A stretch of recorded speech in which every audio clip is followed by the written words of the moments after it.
Guys, welcome back to Warzone Weekly, your everything you need to know about Warzone, Call of Duty, CDL, everything going on. So let's get into it.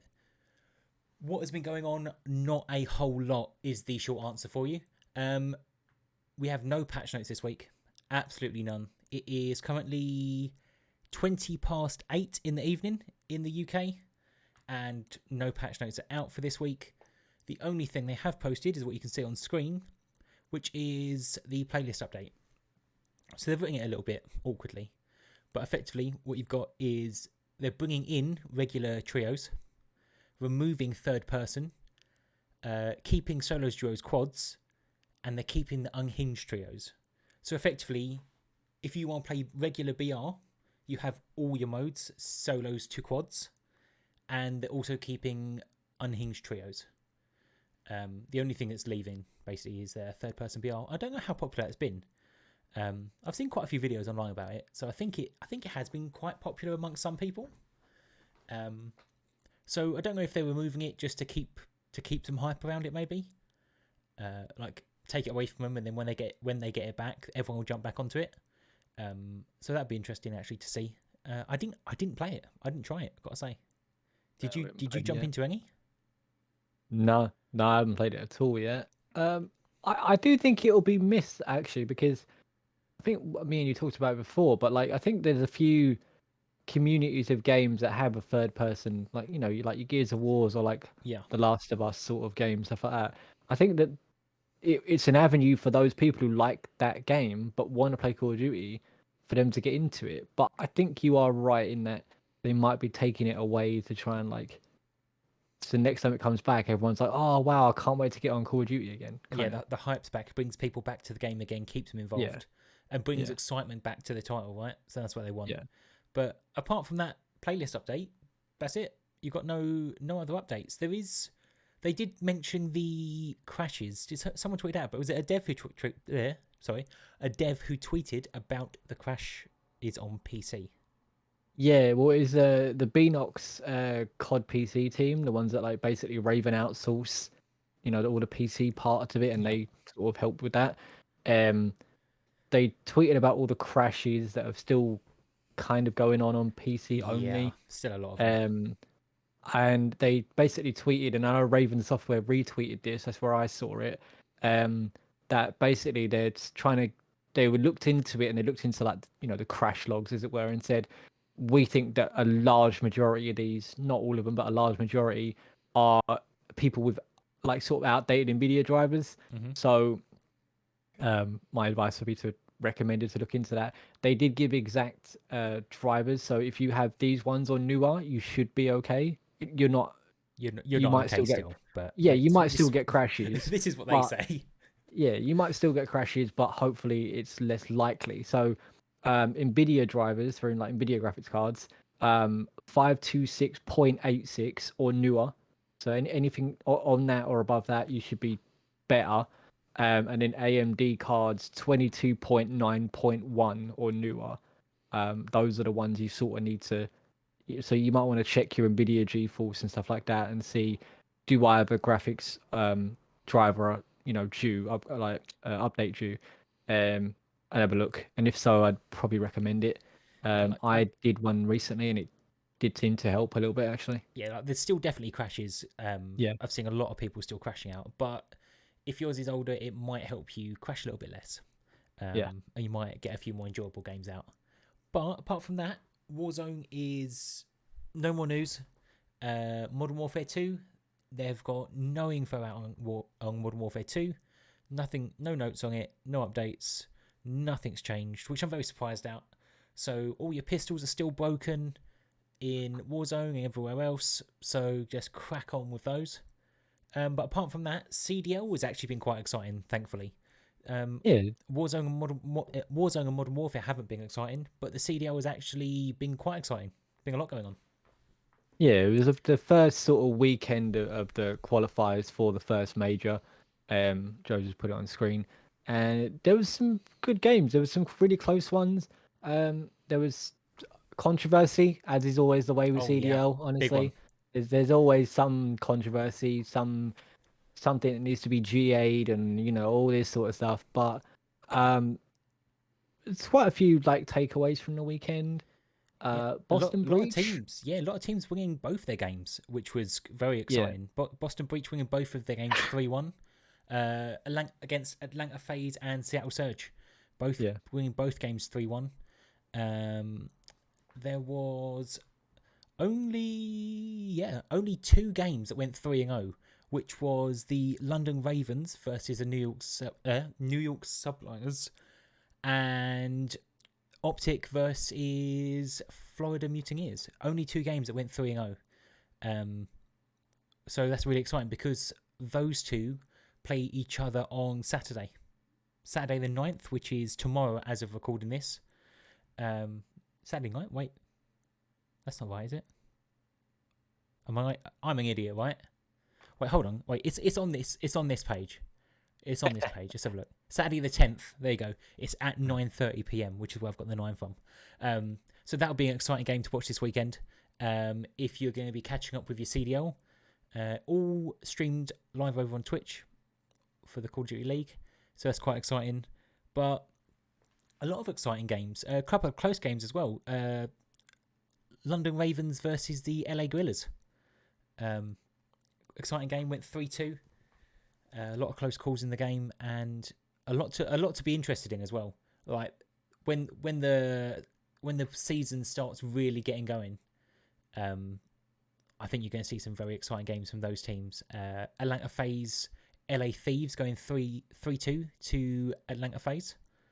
That's a really, I mean, that's literally a repeat of the champs final. Yeah. And I feel like FaZe will be pretty happy that they've sort of, it's not redemption, but it's nice to know that you haven't lost again, like Yeah. after the final again. You don't really want to go into the new season with like a new game and all this stuff, and then you still lose to the same team who beat you in the champs final. So it's probably quite nice for them to get a one up. Bit of a confidence booster going into the Yeah. season. Well, I think there were some really good games. That Florida Mutineers Vegas Legion game. Yep. Vegas Legion really threw that away on the Hotel S&D at the end. I don't know what they started doing. They just started running through doorways. They had a position in one of them. It was like hotel kitchen, and they had it all locked down, all the doors covered. And then Temp just decides, I'm going to run out this door and try and knife. I can't remember which player it was, but he tried to knife him, and it didn't work. And he literally gave them the opening to then run into the room and kill them, defuse bomb, basically turn the tide of the whole match and the whole map. Sorry. They've got to take all this as the learning curve still, right? The These good thing early about games. yeah, these early games, like I think you just got to play it. You see what happens, and then you go straight back to the VOD review room with your coaches, and you sit there and you just analyze every single second of it and be like, what did we do right? What did we do wrong? Because they're still learning the game. Like, they're doing a lot of scrims and stuff, but Yep. they are still learning the maps. They're still learning the game. There's still, a whole load of stuff to learn about the game. But I'm really looking forward to that the Optic Royal Ravens game. Yeah. Yeah. I think that's a really close match. That's I gonna think be an both exciting teams. game. Just do Boston. Who do Boston Breach play this weekend? They play LA Guerrillas, and they play New York. Okay. I think they win both of those based on current form. I know it's Yeah. very early, But I but think because it the looked pretty exciting good. part is that Boston Breach beat Atlanta FaZe 3-1, Mm. and then obviously Atlanta went 3-2 against LA Thieves. So yeah, Boston beating Atlanta 3-1 in that respect is actually huge. I think their Boston roster has come a long way. I think from last year they look upgraded. Awakening on that team looks really good. Yeah, I think when Boston play the London Ravens, I think that'll be exciting as well. I think that'll be really good. I'm still a bit shocked that Seattle went 0-2 on the first weekend, considering they finished top 3 last year, and their roster's still the exact same. They shouldn't have really got any worse, but I mean, it is only the first sort of weekend of qualifiers, so there's a lot of room for them to bounce back. But yeah, they went great. down 3-2 to LA Guerrillas. Yeah, and Am I blind? Was it? Oh yeah, and they went 3-1 to Boston Breach. Yeah, so I mean, they should be fancying themselves. Like, I'm not saying they're going to win both of those games, but I think that they could 100% they could win those games. Last year, I think they win those games. So, Yeah, but that is the beauty of a new season, new players, new roster moves, all that sort of thing. but But new game as well, right? That's the thing. yeah, New game. exactly. So, But, I think this weekend coming, I think you'll see a lot of. I think the games should be closer because a lot of people have learned a lot from the first weekend yeah, of what they should and shouldn't be doing, and already having ideas about here's what we do better, here's how we play this map, blah yeah. blah. So, Another team that went 2-0 for the weekend. Minnesota Rocker, obviously involved in the controversial topic of the weekend, yeah. being Optic Texas opting to forfeit their match against Minnesota Rocker. Did you know that was Scump's first ever forfeit of his entire career? Yeah, I And seen I seen him tweet that out.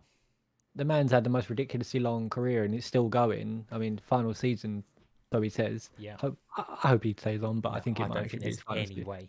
I don't think there's I any I I chance. think the man could do anything he wants after CDL. I don't think he needs the CDL anymore. I don't think he needs to play in the league. I think the league needs him actually, but yeah, very controversial forfeit. Because I don't blame Optic for forfeiting because I think that they were very hard yeah, done by. the And other side of it is that they, like, I get their forfeit because they're frustrated, right? But the other side of it is, do they replay and then actually just get the win? I I think if they replayed the map, not that they should have had to because I No, don't agree with no, it, but I think if they replayed it, they would have won the match and the map and the match anyway. yeah, But I think it might have been a case of the mental was completely boomed and they were just yeah. heads gone. I reckon so. Like, Don't get it wrong. you know, If this is in the finals, 100% they're still going to play. yeah, But yeah, so it was Minnesota Rocker calling in a G8 streak, right? yeah. The SAE is like very bugged at the moment, and there's a decent chance. Sorry, there's a decent chance that if you called in the SAE, your game might freeze for like 5 seconds. It Which will it did. unfreeze, but it's literally like 5 seconds, and you can't move, can't do anything, blah blah. And Rocker got that glitch towards the end. I think Cammy called it in. Right at the end, wasn't it? Right at the Yeah, end there of the was map. like, I think Optic within 7 seconds of winning the match. They were Yeah, up 243, and they were more than likely going to win the match. But yeah, the CDL by sort of letter of the law said, well, he got a bug. We've got to replay the map. And Optic were like, there's no way they would have won that. yeah. But I think it wasn't just the round; it was the whole map that they wanted replayed. yeah, So I think because it was hard point, you can't replay a round. no, It's just one game. It's one long map. So yeah, I mean the CDL without controversy, there's always going to be something. But yeah, it was an exciting point of the weekend for some. Obviously, a very frustrating point for others, being the obviously the members of Optic Texas. But a great weekend in the CDL. A lot of exciting games. Obviously, Optic Texas coming back and then going 3-0 against the Florida Mutineers after that. So that was on the game they forfeited was on the Friday. Their second game was on the Sunday. So they've gone out Saturday, relaxed a little bit, come back Sunday and killed it. So they've done fine there, and obviously we all know that they're going to carry on doing fine because they have got some absolutely insane players on their team. So yeah, I'm excited for this weekend, see what happens, excited to see what goes on. But for this week, that's all we've got for you. Anything happens, anything exciting happens over the weekend, any news comes out on Warzone, on the CDO, anything, we'll try and keep you updated the best we can and as fast as we can. But for now, thanks for watching, guys, and we'll catch you again soon.